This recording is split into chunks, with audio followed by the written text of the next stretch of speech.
अस्सलामुअलैकुम dear student, आज हम second year mathematics unit number 4 की एक्सरसाइज 4.1 का क्वेश्चन नंबर 8 अटेम्प्ट करेंगे। और ये क्वेश्चन नंबर 8 एक शॉर्ट क्वेश्चन है। The points A and B are ends of a diameter of a circle. ये जो 2 पॉइंट्स ए एंड बी हैं ये एंड्स पॉइंट हैं डायमीटर ऑफ अ सर्कल के। Find the centre of the circle and radius of the circle. हमें circle का centre और radius find करना है। तो सबसे पहले हम यहाँ पर सर्कल ड्रा कर लेते हैं। कंसीडर किया कि हमारे पास ये एक सर्कल है और इसका हमें सर्कल का क्या फाइंड करना है, इस सर्कल का हमें सेंटर फाइंड करना है और इस सर्कल का हमें रेडियस फाइंड करना है। तो यहाँ पर हमारे पास आपको पता है सेंटर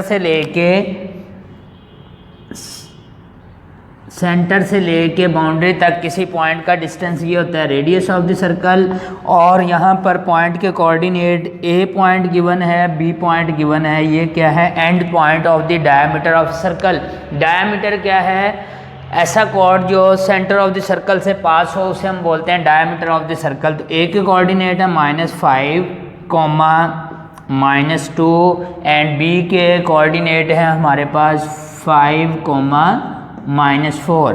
अब यहाँ पर ये हमारे पास पॉइंट है, इसे M कह सकते हैं, इसे C से रिप्रेजेंट कर सकते हैं सेंटर के कोऑर्डिनेट हमें फाइंड करने हैं। तो सेंटर के कोऑर्डिनेट फाइंड करने के लिए हम क्या करेंगे, सबसे पहले मिड पॉइंट का फार्मूला यूज़ करेंगे। और हमारे पास मिड पॉइंट का फार्मूला क्या है, हमारे पास मिड पॉइंट का फार्मूला ये है m of x, y equal है हमारे पास x1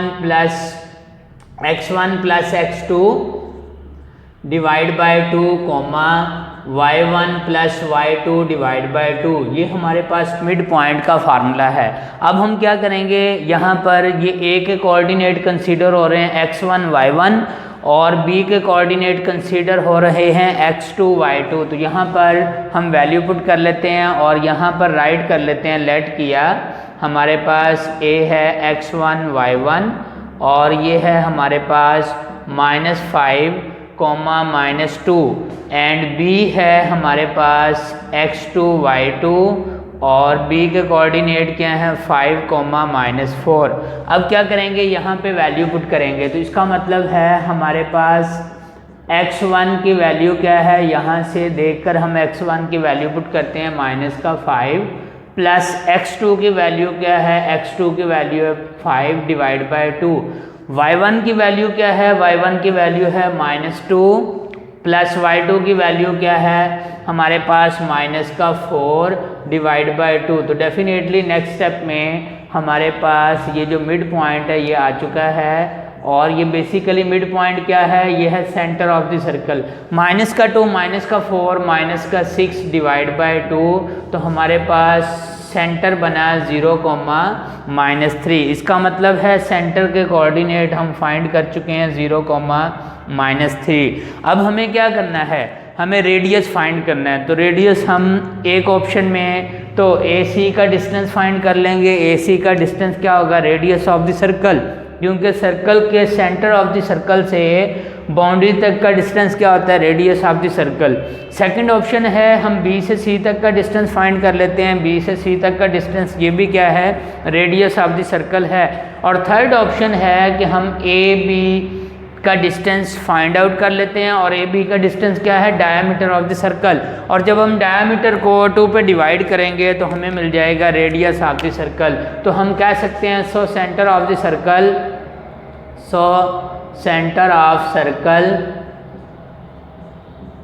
वो हमारे पास क्या है, C of 0, -3। Now radius of the circle के लिए हम A से लेके C तक का डिस्टेंस कैलकुलेट कर लेते हैं। रेडियस क्या है, AC का डिस्टेंस। और डिस्टेंस फार्मूला क्या था, डिस्टेंस फार्मूला था x2 - x1 का whole square plus y2 - y1 का होल स्क्वायर और इस पे होल स्क्वायर रूट। और ख्याल रखिएगा यहाँ पर x1 x2 ये यूज़ नहीं होंगे। अब यहाँ पर a के कोऑर्डिनेट कंसीडर हो रहे हैं x1 y1 और c के कोऑर्डिनेट कंसीडर हो रहे हैं x2 y2, ठीक है। तो यहाँ पर हम क्या करते हैं, इसमें वैल्यू पुट करते हैं। हमारे पास रेडियस फाइंड करना है, AC का डिस्टेंस रेडियस के इक्वल है x2, ये x1 y1 ये x2 y2। तो x2 है हमारे पास 0 माइनस x1 ये प्लस बन जाएगा होल स्क्वायर प्लस y2 हमारे पास क्या है माइनस का 3 माइनस y1 माइनस माइनस क्या बन जाएगा प्लस का 2 होल स्क्वायर रूट। अगेन इसे सिंप्लीफाई करेंगे तो हमारे पास रेडियस ऑफ द सर्कल क्या है, ये है 5 का स्क्वायर और ये है -1 का स्क्वायर। तो जब हम इसे अगेन सिंप्लीफाई करेंगे तो हमारे पास रेडियस क्या आएगा, AC का डिस्टेंस यानी 25 + 1 इज इक्वल टू √26। √26 क्या है, रेडियस ऑफ द सर्कल। तो ये एक शॉर्ट क्वेश्चन था जो हमने अटेम्प्ट किया 4.1 एक्सरसाइज से। अब हम अटेम्प्ट करेंगे क्वेश्चन नंबर 9 और हमारे पास क्वेश्चन नंबर 9 ये एक इम्पॉर्टेंट शॉर्ट क्वेश्चन है एक्सरसाइज 4.1 का। Find x such that the points A, B and C are the vertices of a right angle triangle with right angle at the vertex A।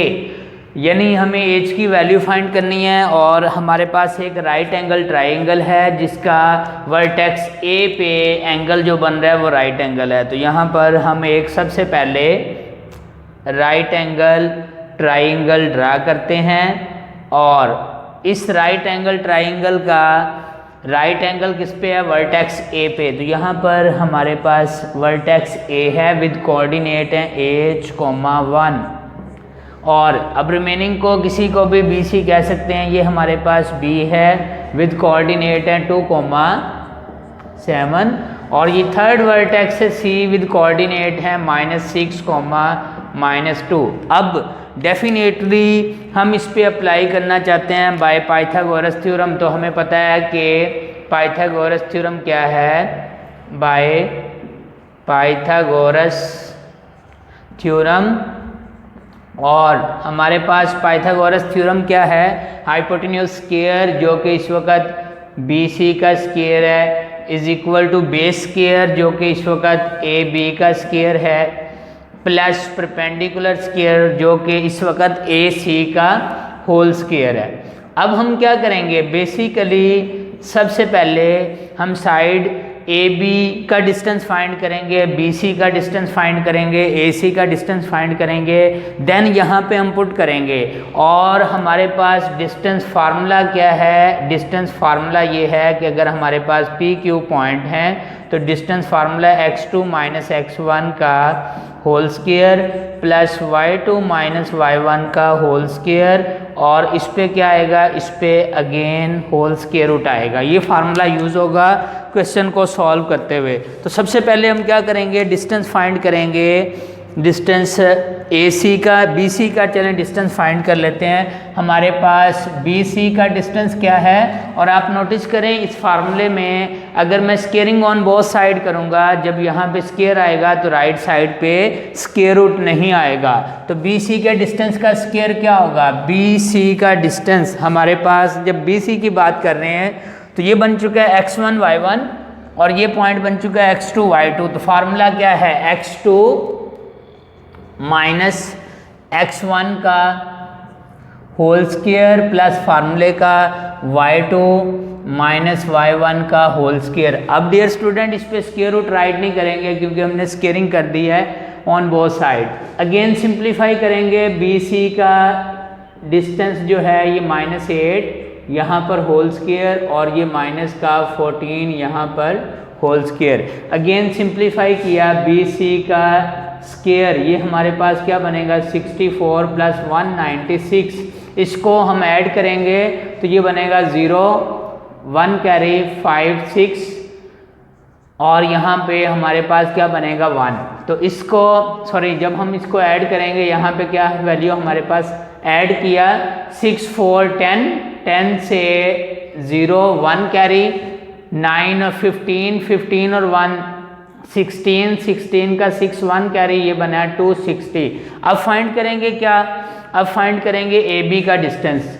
A B का distance क्या बनेगा हमारे पास, A B x1 y1 x2 y2, तो ये बनेगा x2 minus x1 का whole square plus y2 minus y1 का whole square. इसे जब हम सिंप्लीफाई करेंगे तो हमारे पास क्या आएगा, सिंप्लीफाई करेंगे तो a square plus B square minus 2ab, और ये बनेगा 6 का स्क्वायर 36। नेक्स्ट स्टेप में हम इसे राइट कर सकते हैं, ab का स्क्वायर क्या होगा, ये हमारे पास बनेगा h स्क्वायर माइनस का 4h प्लस 40। अब हम कैलकुलेट करेंगे BC का डिस्टेंस, देन AC का डिस्टेंस। हमारे पास AC का डिस्टेंस है और AC x1 y1 x2 y2, तो ये बनेगा x2 माइनस x1 का whole square plus y2 minus y1 का होल स्क्वायर। तो ये हमारे पास है AC का डिस्टेंस। इसको डेफिनेटली नेगेटिव कॉमन लूँगा तो 6 प्लस h बनेगा, तो ये a square plus b square plus 2ab, ये बनेगा 12h, और ये बनेगा 64, 8 का स्क्वायर 64। अब ये सारी वैल्यू कहाँ पुट करेंगे, एक स्टेप में मज़ीद ऐड कर लेते हैं। AC का स्क्वायर ये बनेगा, ऐड किया h स्क्वायर प्लस 12 प्लस 100। अब ये सारी वैल्यू हम पुट करेंगे इक्वेशन नंबर 1 में। तो जब इक्वेशन नंबर 1 में वैल्यू पुट करूँगा तो हमारे पास BC का put these values in 1 we gate.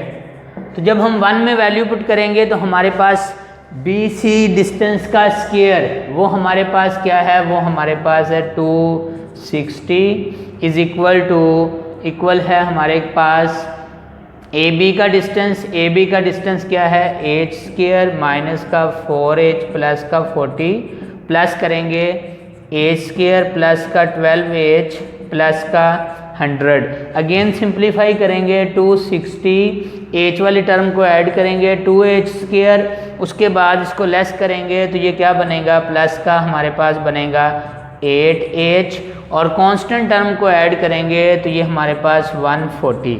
अब ये 140 यहाँ शिफ्ट करेंगे, लेस होगा तो डेफिनेटली यहाँ से जब लेस करूँगा तो ये 260 से 140 जब लेस करेंगे तो डेफिनेटली रिमेनिंग क्या आएगा, हमारे पास रिमेनिंग आएगा 120 2h स्क्वायर प्लस 8h, और इसको